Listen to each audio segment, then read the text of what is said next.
It all started on a warm spring day when I first met John Adams. I had just moved to the city for a new job, and he happened to be my next-door neighbor. I remember it like it was yesterday. I was struggling with a heavy box, trying to get it up the stairs to my apartment, when John appeared out of nowhere with a dazzling smile. "Hey, do you need some help with that?" he asked, his eyes sparkling with genuine kindness. "Oh, that would be great," I replied, relieved to have some assistance. As we carried the box up the stairs together, we struck up a conversation, and from that moment, I knew there was something special about him. We quickly became friends, and our friendship soon blossomed into something more. One evening, under the starry night sky, John confessed his feelings for me. "Kara, you mean the world to me," he said, his voice filled with sincerity. "I've never met anyone like you. You make me want to be a better person." Touched by his words, I smiled and replied, "John, you've already brought so much joy into my life." From that moment on, we were inseparable. We went on adventures, explored the city together, and shared our dreams and aspirations. Our love for each other grew stronger with each passing day. One sunny afternoon, John took me to the park where we had shared our first picnic together. As we sat on the soft grass, he held my hand and looked into my eyes with utmost affection. "Kara, I can't imagine my life without you," he said, his voice filled with excitement. "Will you marry me?" My heart leaped with joy, and tears of happiness filled my eyes. "Yes, John, 1,000 times yes," I exclaimed, throwing my arms around him. We were elated and eager to share the news with our families. Little did we know that our journey towards marriage would face unexpected challenges when we visited John's parents to announce our engagement. As we walked hand in hand to his parents' house, I couldn't help but feel nervous. I wanted them to see how much I loved their son and how committed we were to each other. But as we entered their home, I sensed an atmosphere of tension. With butterflies in my stomach, I dressed in my best outfit for the visit to John's parents' house. John held my hand tightly as we approached the imposing mansion that had been his childhood home. A mix of nervousness and anticipation filled the air as we rang the doorbell. The door creaked open, and there stood Mrs. Adams, her face expressionless as she ushered us inside. I smiled politely, trying to hide my unease, but her cold demeanor made it difficult. "Hello, Mrs. Adams. It's good to see you," I greeted her with a warm tone, despite the knots in my stomach. Yes. "Come in," she replied curtly, barely acknowledging my presence. We followed her into the living room, where Mr. Adams was engrossed in a newspaper. He looked up, offering a more genuine smile than his wife. "Ah, John! Kara, how nice to see you both," he said, his tone more welcoming. "Thank you for having us," I said, trying to sound confident.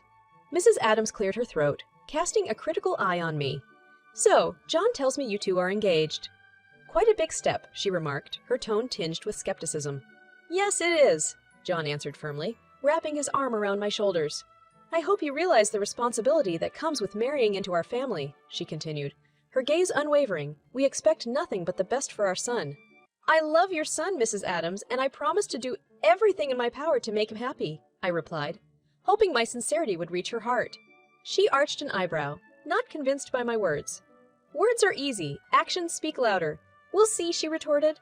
A knot formed in my throat, but I refused to let her hostility dampen our joy. Throughout the evening, Mrs. Adams made it clear that she was not pleased with our engagement, criticizing everything from my background to my aspirations. As we prepared to leave, Mrs. Adams couldn't resist one last dig. "Kara, before you marry into this family, I must make some inquiries about you," she said with a sneer. I swallowed hard, trying to maintain my composure.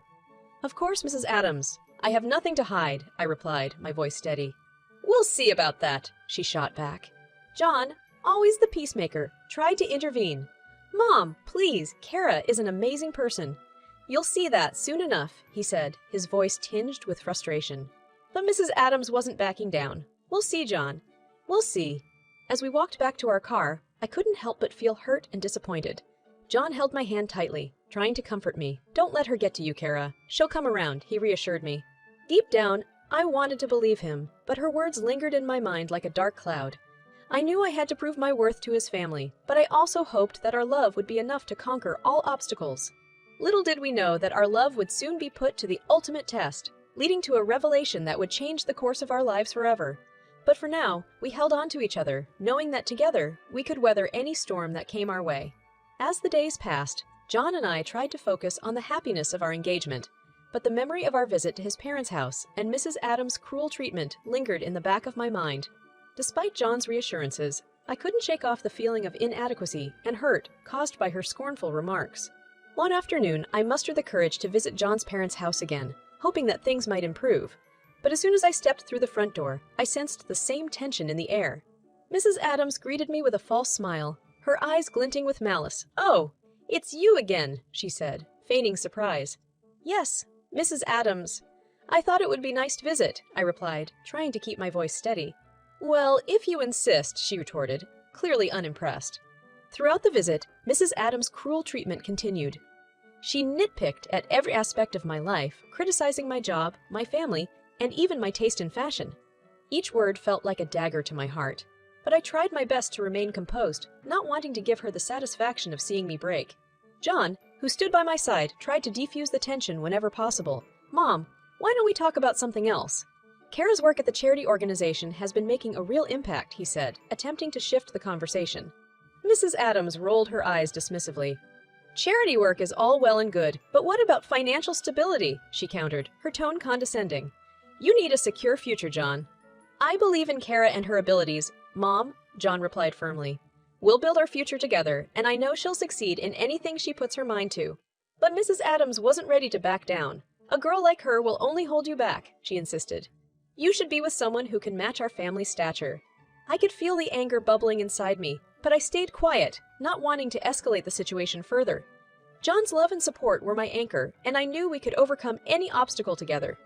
As we left his parents' house, I couldn't help but feel emotionally drained. "Why does your mother treat me like this, John?" I asked, my voice trembling with emotion. "I don't know, Kara," he said, pulling me close. "But please don't let her get to you. I love you, and that's all that matters." His words were like a soothing balm to my wounded heart, but I couldn't help but wonder how long I could withstand Mrs. Adams' cruelty. I felt torn between wanting to prove myself to her and wanting to stand up for our love. In the days that followed, I found myself feeling anxious every time we had to visit his parents' house. The constant fear of facing her harsh words took a toll on my emotional well-being. But John remained steadfast, constantly reminding me of his love and belief in our future together. "Kara, my mother's opinion won't change how I feel about you," he said one night, holding me close. "We'll face this together, and one day, she'll see what an amazing person you are." His unwavering love gave me strength, and I resolved to face whatever challenges lay ahead. Little did we know that a pivotal moment awaited us, a revelation that would put everything into perspective and pave the way for a new chapter in our love story. But for now, we held on to each other, knowing that no matter what happened, our love was strong enough to endure. The weeks passed, and the cloud of tension between Mrs. Adams and me seemed to grow darker. I hoped that with time, she would come to see the depth of our love and accept me as her future daughter-in-law. But as fate would have it, our encounter took an even more unsettling turn. One evening, John and I visited his parents once again, hoping to share some happy news about our wedding preparations. As we sat in the living room, Mrs. Adams' eyes bore into me with a mix of suspicion and disdain.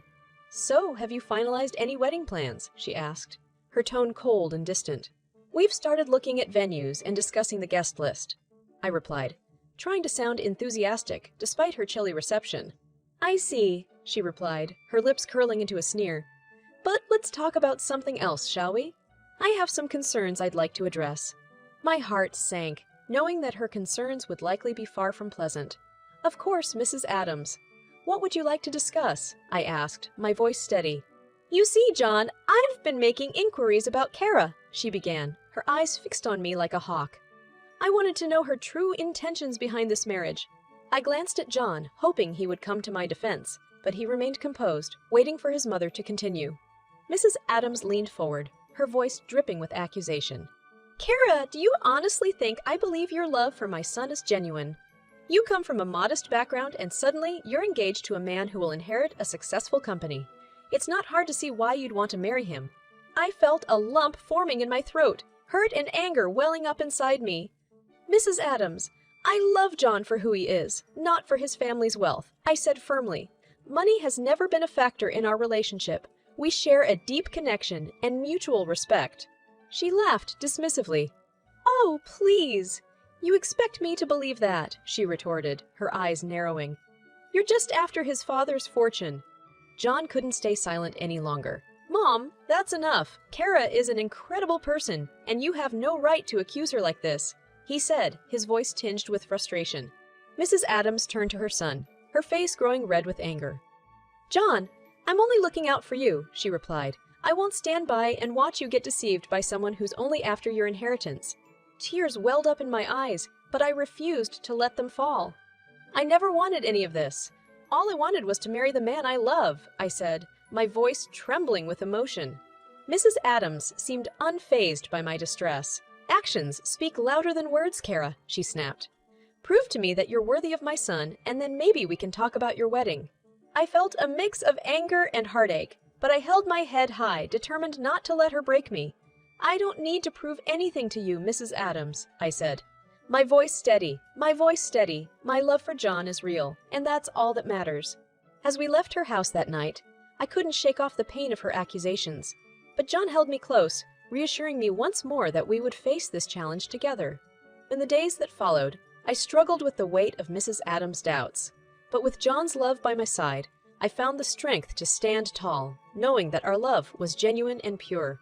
Little did we know that an unexpected revelation was about to unravel, shedding light on the secrets that would change everything. But for now, we held on to each other, bracing ourselves for the storm that lay ahead. The weight of Mrs. Adams' accusations hung heavy on my heart, and I found it increasingly difficult to bear the burden of her scornful remarks. Seeking solace, I turned to my family for support, hoping they could help me find the strength to endure this challenging time. One evening, after yet another tense visit to John's parents' house, I sought comfort in the familiar embrace of my parents' home. I confided in them about Mrs. Adams' cruel treatment and the doubts she had cast upon our love. My mother, a pillar of strength, listened with a sympathetic ear.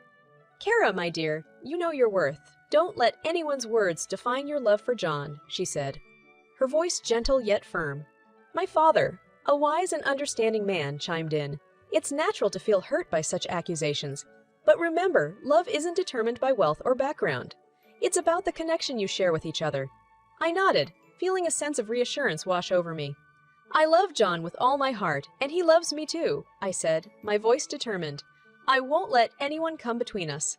My parents embraced me, reminding me that I had their unwavering support. Their love and encouragement gave me the strength to face the challenges ahead and to believe in the power of our love. In the following days, John and I leaned on each other more than ever. He held me close, reminding me that his love was unwavering and that we were a team, ready to face whatever life threw our way. "I know it's tough, Kara, but we'll get through this together," John said, wiping away a tear that escaped my eye. "I won't let anyone tear us apart." His love became my anchor, helping me weather the storm of doubt and hostility. Despite the pain, I refused to let Mrs. Adams' words consume our love and happiness. One evening, as we sat together under a sky full of stars, John's eyes sparkled with a sense of determination. "Kara, let's not let my mother's opinions dictate our future," he said, his voice filled with conviction. "We'll show her that our love is strong and genuine." I nodded, feeling a renewed sense of hope. In the midst of the turmoil, we focused on planning our wedding. We poured our hearts into creating a day that celebrated our love, surrounded by friends and family who truly believed in us. As the big day approached, we couldn't help but feel a mix of excitement and trepidation. The thought of facing Mrs. Adams on our wedding day loomed like a dark cloud, but we knew that our love could withstand any storm. On the morning of our wedding, my parents embraced me, their eyes filled with pride and love. "You've found a wonderful partner in John, Kara," my father said, his voice choked with emotion. "Cherish this love and never let go." With their blessings and the support of our loved ones, I walked down the aisle towards my future. As I reached the altar, I locked eyes with John, and all the doubts and uncertainties faded away. In that moment, I knew that we were meant to be together, no matter the obstacles that had tried to tear us apart. Our love had endured, and on that day, we vowed to cherish and protect it for the rest of our lives. As we exchanged our vows, I felt a sense of peace wash over me. Mrs. Adams' words no longer had power over us. Our love was stronger than any doubts or accusations, and with our hearts united, we stepped into a new chapter of our love story. Little did we know that an unexpected revelation awaited us, one that would change everything and offer us a glimpse of the truth hidden beneath the surface. But for now, as we danced the night away, surrounded by love and laughter, we held onto each other, knowing that our love was an unbreakable bond that would withstand the tests of time. The evening was cool, and the atmosphere of the house seemed tense. My heart raced as I watched my father, the man who had always been my rock, frantically rifling through papers. I had no idea what he was about to reveal, but the seriousness in his eyes was unmistakable. "Dad, what's going on?" I asked, trying to suppress my growing excitement. "Kara, I need to tell you something about John's parents, he began, taking a deep breath. I got suspicious when they strongly opposed the idea of doing a DNA test for John and you. So I discreetly performed the test on them without their knowledge. My eyes widened with shock, and I looked at John, whose expression mirrored mine. What do you mean, Dad? What did the test show? I urged him to continue. The results were surprising, to say the least, he replied, handing me the folder. It turns out that John's father is not actually his biological father. John's mother gasped, covering her mouth with her hand, and his father sat back with an expression of disbelief. This can't be true, John's mother exclaimed, tears welling up in her eyes. I wish it could be otherwise, but DNA doesn't lie, his father replied softly, trying to keep his composure. John, your biological father is my former assistant, Mr. Williams. John looked stunned. His face was pale and his hands were shaking. This can't be true, he muttered, looking lost and confused. Mr. Williams, a man who had worked for John's father for many years, sat silent, eyes downcast. The weight of this revelation was undoubtedly weighing on him as well. I looked at John, feeling a mixture of emotions: shock, compassion, and concern for my loved one. John, are you okay? I asked, gently taking his hand. He nodded, trying to smile weakly. I have a lot to go through, but I'm glad we know the truth. I didn't mean to hurt you, John. You're my treasure, and I'm not giving you to anyone. At least not to that beggar, his mom yelled. Enough! Shouted John, his always cheerful face now angry. I'm not your property, and it's up to me to decide who I want to be with. And if I have to choose, I certainly won't choose a liar. It's over, Mom. I won't let you continue to ruin my life and Kara's life. But John. She reached her hands out to him, but John only waved her off and pointed to the exit. His mother completely lost hope and silently walked out the door. In the days that followed, John and I continued to support each other as we processed the impact of the revelation. We found solace in our love, knowing that together, we could navigate the complex emotions that came with the truth. The revelation had unearthed long-buried wounds, but it had also created a space for understanding and forgiveness.